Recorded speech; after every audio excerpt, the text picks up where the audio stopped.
got cold this morning. My start button didn't want to push, gently force it. Very cold. Doggy, doggy. I wasn't going to make a video this morning because the videos I've got sort of scheduled, I'm a week ahead of myself, and to stop it sort of running away, I was going to skip making some videos today. But I've had a bit of a sort of an odd melancholy and I don't know whether it's YouTube related or not. So what I was thinking this morning is, what I'll do is I'll record the video, I'll record a video and try and sort of talk it out with myself to see what exactly is going on. If it's a rambly jumble mess, then it's not getting uploaded anywhere, but maybe it gets the job done, right? It's very icy this morning. I mean, it's 6 o'clock. Oh, I could feel myself sort of squirreling away then. Not 12, I still haven't fixed my clock. Still haven't fixed it, still haven't done it. Sorry, it's maximum concentration on this bit so I don't go skidding on my arse. Right, yeah, okay, so where to start? It's weird because it's just an odd feeling I'm getting, and I'm not sure where it's coming from. I mean, I get that. I mean, and I'm assuming I'm not the only one. I'm hoping I'm not the only one that occasionally looks at your YouTube homepage and think, what's the point? What is the point? Why am I doing this? Why do I waste my time? Usually, they sort of, it comes and goes. Comes as quick as it goes. But this is, I mean, I was thinking it was burnout, right? Because, I've been sticking to this ridiculous schedule for months now, of this like 2 videos a day upload schedule madness. But the difference in effort it takes me to make 4 videos instead of 2 isn't a huge amount in the grand scheme of things. It's like most of the bulk of the work is done in basically, I do the videos, the entire ride videos in one, in terms of like I edit down to dialogue, and I've already, messed with the audio to try and clean that up a little bit more. So when it comes to, towards the end, essentially splitting them just means picking a point, a good middle point, and then just doing an extra intro, which is saved, and a thumbnail. It's not a massive amount of work, so I don't feel like it's not. I'm not like, oh no, I've got to do more editing. That's not it. That's not the thing, and it's not my attitude towards making the videos. I found it quite cathartic in a lot of places, in a lot of sense. I mean, the person that you get in the videos, the Slobo Lobo that shows up to make some content, right? It's closer to the real me.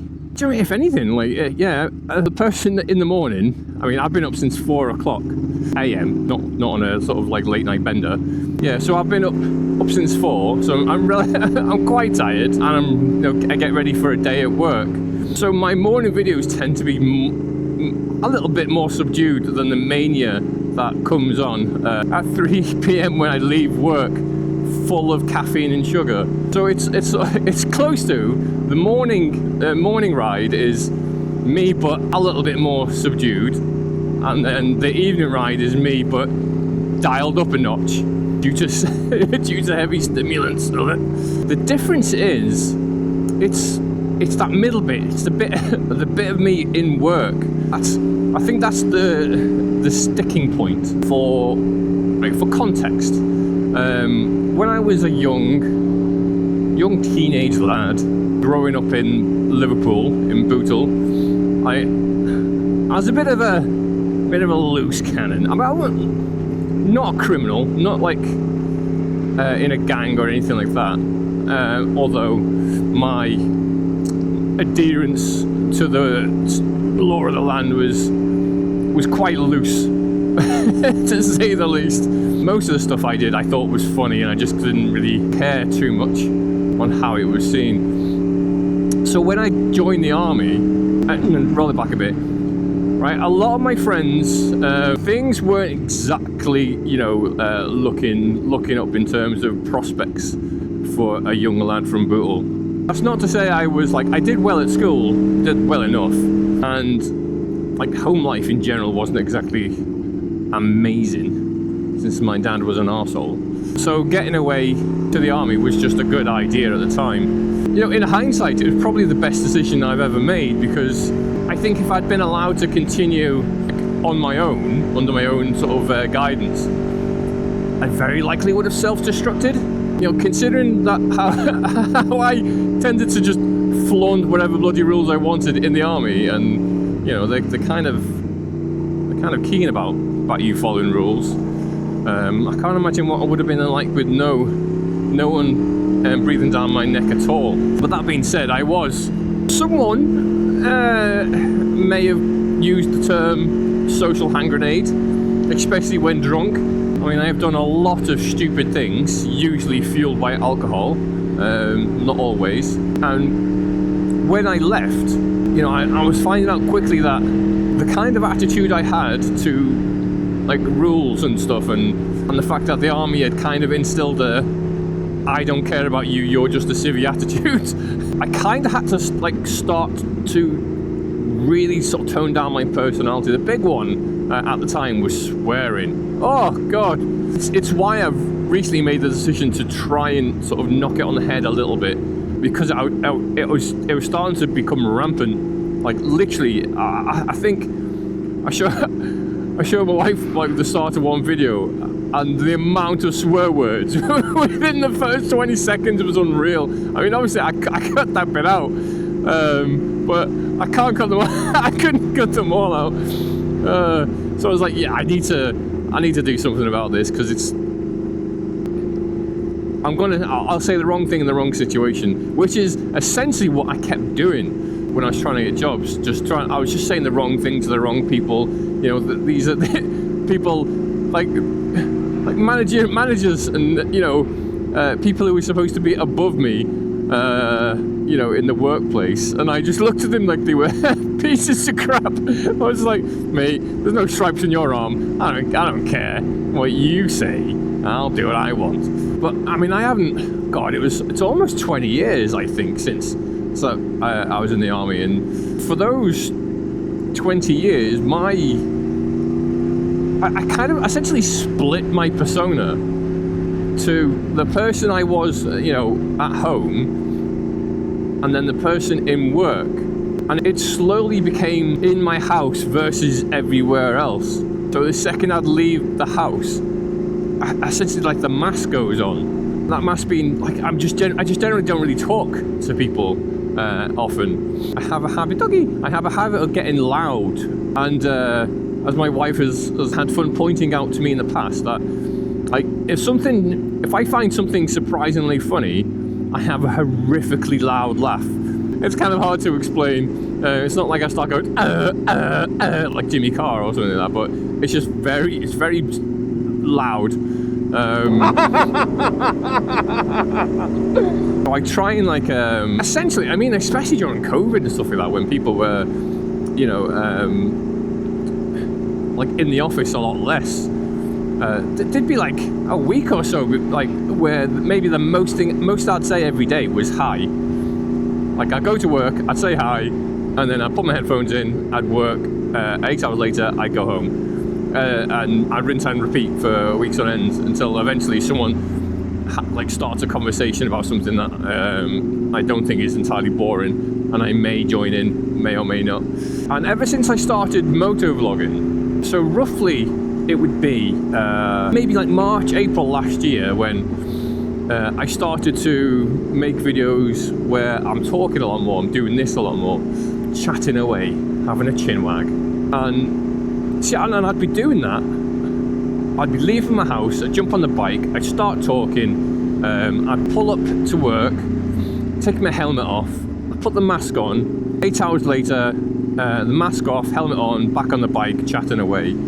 So it's slowly becoming where the work me is very heavily in the minority, and I think that's what the issue's been sort of like that I've starting to like resent work because I have to behave myself again, and that's I think that's what the sort of the issue is, like, because I'm looking at YouTube as kind of like a getting closer to generally being the person that I like being more often, and work is getting in the way of that. Weird. It's very weird. Yeah.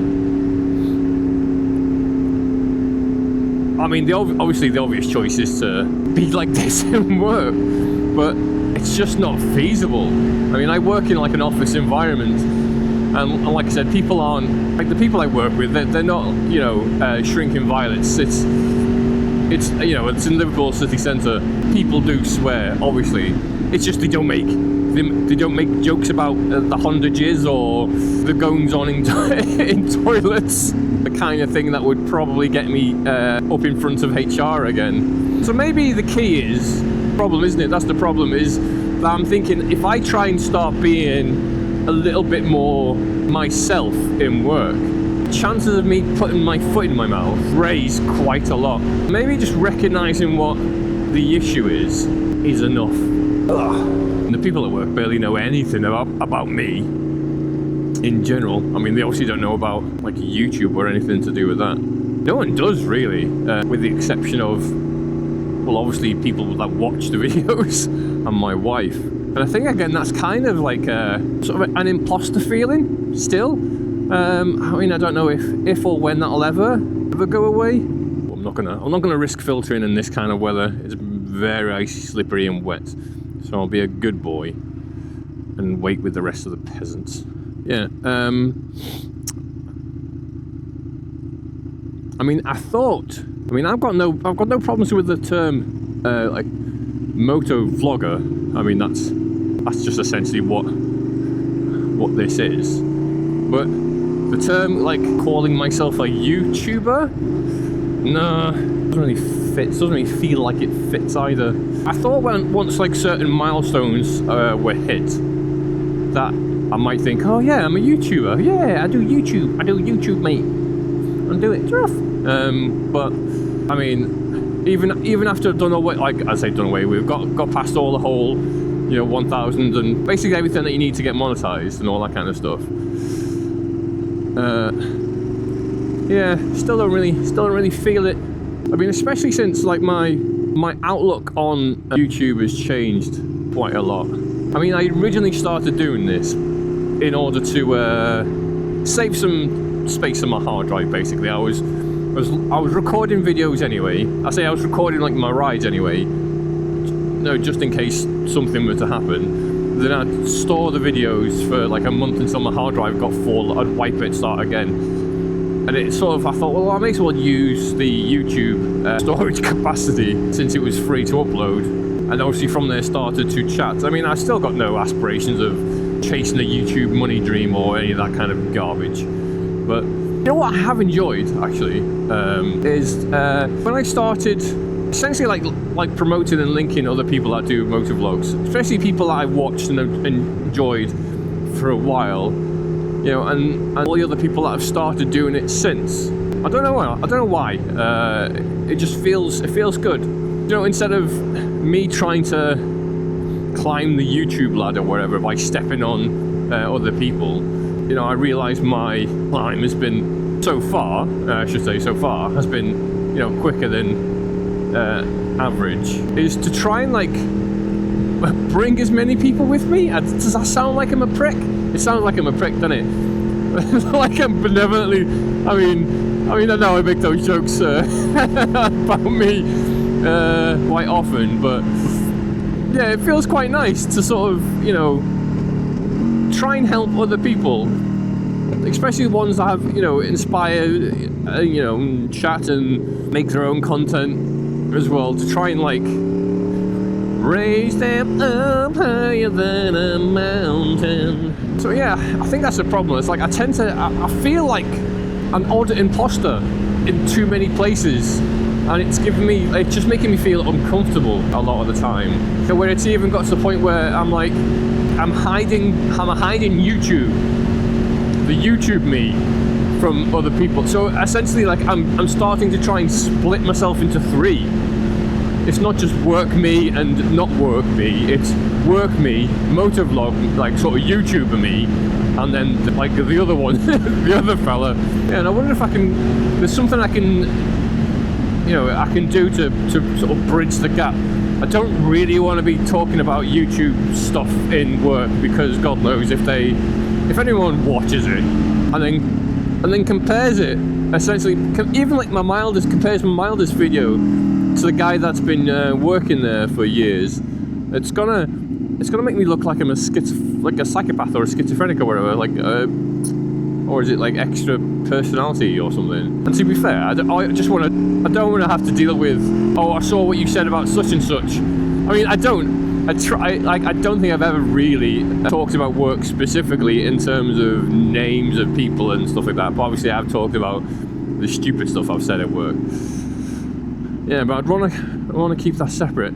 I mean, at the back of my head goes, oh, if you tell all your mates, you might get more subs. You might get more subs and views, wouldn't you? Tell them all. Tell everyone. Because I think my wife posted something about it on her Facebook ages ago, and I told her to take it off. And I didn't want to. And again, it feels like I have to have like a certain level of like YouTube notoriety before I'd feel comfortable in telling everyone, hey guys, I'm a secret YouTuber. I've been doing this for years. You don't all know. You don't know. Haha. What a shock. I'm putting both feet down. I'm putting both of them down. Ha, screw you. Rules. Do what I want. Cold toes. So yeah, I don't know how much of that made sense to anyone. I'm not entirely sure if that made sense to me. I'll have a listen back to it. And obviously if you're watching right now, then you know I've decided to post it. Or you're in my house. Get out my house! I'm an actual idiot.